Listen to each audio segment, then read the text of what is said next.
ఒక 40 రోజులు ఎలక్షన్స్ ఉన్నాయి కదా, ఎన్నికలు. 2 పార్టీల పరిచయాలు జోరుగా ఉన్నాయి. ఇప్పుడు ఎవరు గెలుస్తారని చెప్పి మీరు అనుకుంటున్నారు? మేము జగన్మోహన్ రెడ్డి గెలుస్తారని మేము నమ్మకం ఉంది. ఎందుకు అంత జగనే గెలుస్తాడు నీకు అంత నమ్మకం ఏముంది? నమ్మకం అంటే ప్రతి ఒక్కరికి పనులు చేస్తున్నాడు. అమ్మఒడి కానీ, ముసలి పింఛన్లు కానీ, రైతు భరోసా కానీ, 18 సంవత్సరాలు కానీ వాళ్ళందరికీ డబ్బులు ఇస్తూనే ఉన్నాడు. కాబట్టి ఇంకా నమ్మకంతో వాళ్ళకి జగన్మోహన్ రెడ్డి గెలిపించుకోవాలని నమ్మకం ఉంది. మీకేమన్నా వచ్చినాయి పథకాలు? వచ్చినాయండి. పిల్లలకి అమ్మఒడి, బాగా ఇంటింటికి ₹1,00,000 వచ్చేసినాయి. డోకరా గ్రూపులకి ఇంటింటికి లచ్చ, ఏ ఇంటికి రాకుండా ఉండయో ప్రతి ఒక్క ఇంటికి ₹1,00,000 ఇచ్చాడు జగన్మోహన్ రెడ్డి.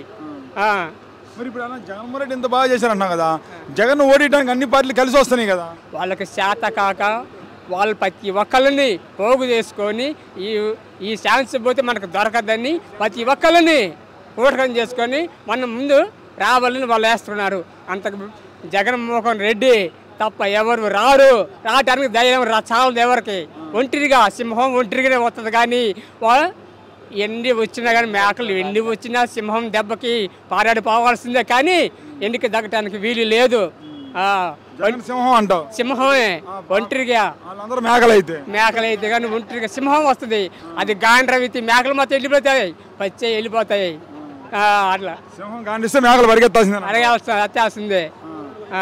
మరి ఇప్పుడు ఒక మాట అన్న, మీరు ఇట్లా చెప్పారు కదా, జగన్కి ఇప్పుడు సభలు చూస్తున్నా కదా, జనం రావట్లేదు, అదంతా ఏదో మాయ చేస్తున్నారు, గ్రాఫిక్స్ అన్నారు, నిజమేనా? జనం ఎందుకు రారన్నా, జనం పిచ్చి జనం వస్తుంటే. ఇప్పుడు బస్సు పాదయాత్ర చేస్తున్నాడు, 21 రోజు బస్సు పాదయాత్ర చేస్తున్నాడు. ఏ ఊరో చూస్తున్నారు కానీ జనాలు పరిగెత్తుకుంటూ వస్తున్నారు, ఎండలో కానీ పరిగెత్తుకుంటూ వస్తున్నారు ఒక జగన్మోహన్ రెడ్డి కావాలని.